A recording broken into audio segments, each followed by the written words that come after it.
आज हम class first के हिंदी के चैप्टर नंबर 9 सदाचार पेज नंबर 61 की रीडिंग कराएंगे।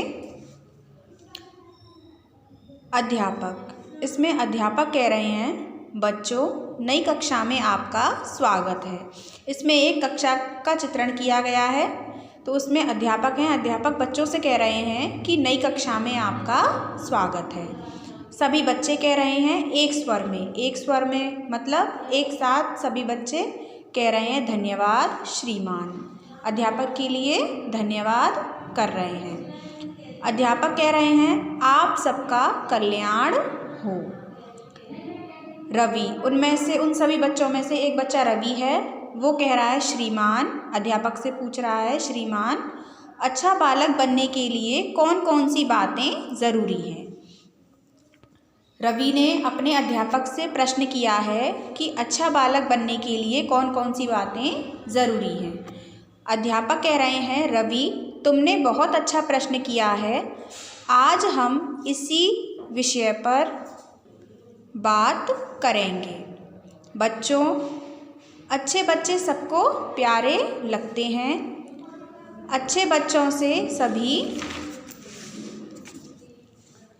बात करना पसंद करते हैं।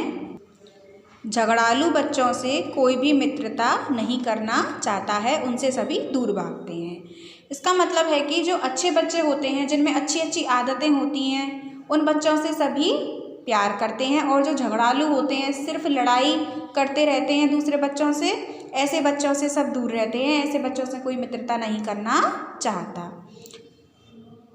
सुधीर, अब एक दूसरा बच्चा है जिसका नाम है सुधीर। सुधीर बोल रहा है श्रीमान, अपने अध्यापक से बोल रहा है आप बिल्कुल ठीक कहते हैं। हमारे पड़ोस में एक लड़का रहता है, उसका नाम राजू है। यानी कि वो अपने अध्यापक से कह रहा है सुधीर कि सर आप बिल्कुल सही कह रहे हैं। हमारे भी पड़ोस में एक लड़का रहता है जिसका नाम क्या है, राजू है। वह अपने से बड़ों को उनके नाम से पुकारता है, इसलिए वे उसे पसंद नहीं करते हैं। जो राजू है उस सुधीर के मोहल्ले में, पड़ोस में, वह दूसरों को या अपने से उन बड़ों को क्या करता है, उनका नाम लेता है, नाम लेकर उन्हें बुलाता है। तो इस कारण कोई भी उसे पसंद नहीं करता। अध्यापक कह रहे हैं बच्चों सुधीर ठीक कहता है, हमें अपने से बड़ों के साथ आदर एवं सम्मान से बात करनी चाहिए। यानी कि हमसे जो बड़े होते हैं उनसे हमें आदर व सम्मान के साथ बात करनी चाहिए। हमें अपने माता पिता और गुरुजनों की आज्ञा का पालन करना चाहिए। और जो हमारे माता पिता होते हैं, हमसे जो बड़े होते हैं, हमारे घर में जो बड़े बुजुर्ग होते हैं और हमारे जो अध्यापक होते हैं जो हमें शिक्षा देते हैं, हमें उनकी आज्ञा का पालन करना चाहिए। मतलब कि हमें उनकी सारी बातों को मानना चाहिए। प्रखर, अब एक दूसरा बालक है प्रखर। वो कह रहा है श्रीमान हमें क्या क्या करना चाहिए, हमें और क्या क्या करना चाहिए। वह अध्यापक से पूछ रहा है कि इन सब के अलावा हमें और क्या क्या करना चाहिए। अध्यापक कह रहे हैं प्रखर अच्छे बालक सदाचार का पालन करते हैं। जो अध्यापक हैं वो प्रखर से कह रहे हैं कि जो अच्छे बच्चे होते हैं, अच्छे बालक होते हैं, वो सदाचार में अच्छे बातों का या दूसरों के साथ किए हुए अच्छे आचरण का हमेशा पालन करते हैं। अब एक लड़की है उन सभी बच्चों में जिसका नाम है प्रियंका। प्रियंका कह रही है सदाचार किसे कहते हैं। अब प्रियंका है जो वो एक प्रश्न कर रही है अपने अध्यापक से कि अध्यापक सदाचार किसे कहते हैं। अब देखिए अध्यापक कह रहे हैं प्रियंका सदाचार का अर्थ है। अब वो यहाँ पर सदाचार का अर्थ समझा रहे हैं कि सदाचार का अर्थ है अच्छा आचरण और अच्छा व्यवहार। यानी कि दूसरों के साथ में किया गया अच्छा आचरण और उनके साथ में किया गया अच्छा व्यवहार। गांधी जी और नेहरू जी भी सदाचार से ही महान बने थे। अब उनके जो अध्यापक हैं वो किसका उदाहरण ले रहे हैं, गांधी जी का और नेहरू जी का। गांधी जी और नेहरू जी भी अपने अच्छे आचरण के कारण ही महान बने थे। यदि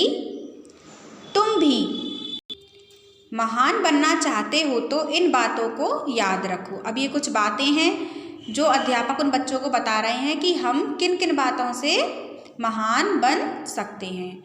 सदा सच और मीठा बोलना चाहिए। हमेशा हमें कैसा बोलना चाहिए? सच और मीठा बोलना चाहिए। माता पिता और गुरुजनों का आदर करना चाहिए। जो हमारे माता पिता होते हैं और जो हमारे अध्यापक या गुरुजन होते हैं उनका हमें आदर करना चाहिए। आज का काम कल पर नहीं छोड़ना चाहिए। जो हमारा आज करने वाला काम होता है उसे हमें आज ही करना चाहिए, कल पर नहीं छोड़ना चाहिए। कभी लालच नहीं करना चाहिए। अच्छे बच्चों के साथ मित्रता करनी चाहिए, यानी कि हमें कभी भी लालच नहीं करना चाहिए। किसी भी वस्तु को लेकर, किसी भी चीज़ को लेकर हमें लालच नहीं करना चाहिए। और जो अच्छे बच्चे होते हैं हमें उनके साथ ही रहना चाहिए, उनके साथ ही मित्रता करनी चाहिए। अपने चारों ओर सफाई का ध्यान रखना चाहिए। हमें हमारे चारों ओर सफाई का भी ध्यान रखना चाहिए। सरकारी संपत्ति को हानि नहीं पहुंचानी चाहिए।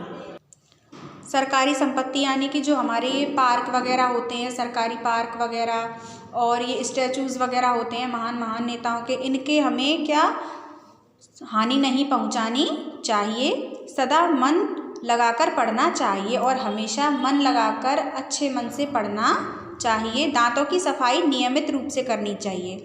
हमें हमारे दांतों की सफाई अच्छे से, सफाई से बिल्कुल रोज़ाना करनी चाहिए। नाखूनों को समय समय पर काटते रहना चाहिए। जो नाखून होते हैं उनको समय समय पर काटते रहना चाहिए। टेलीविज़न अधिक नज़दीक से नहीं देखना चाहिए। यदि हम टेलीविज़न अधिक नज़दीक से देखेंगे तो हमारी आँखें खराब हो जाएंगी, इसलिए हमें टेलीविज़न को दूर से ही देखना चाहिए। रात को जल्दी सोना चाहिए और सुबह जल्दी उठना चाहिए। बच्चों, जो बालक इन बातों का ध्यान रखेंगे वे अच्छे बालक कहलाएंगे। यानी कि जो अध्यापक जी ने ये सारी बातें बताई हैं, इन सब का यदि सब बच्चे पालन करते हैं तो ही वो कैसे बच्चे माने जाएंगे? अच्छे बच्चे माने जाएंगे। सभी छात्र देखिए क्या कहते हैं, धन्यवाद श्रीमान। सभी छात्र, जो सभी बच्चे हैं कक्षा में, वो अपने अध्यापक को क्या बोलते हैं? धन्यवाद श्रीमान। हम सदाचार का मूल्य समझ गए हैं। यानी कि इन सब बातों से हम क्या समझ गए हैं? सदाचार का मूल्य समझ गए हैं। हम आज से ही सदाचार का पालन करेंगे, यानी कि हम आज से ही अच्छी अच्छी बातों को ग्रहण करेंगे।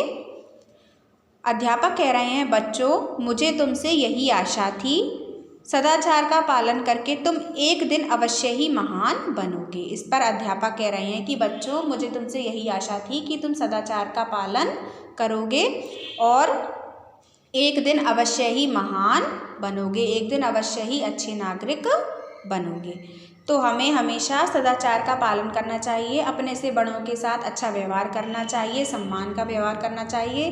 किसी भी व्यक्ति से हमें गलत नहीं बोलना चाहिए।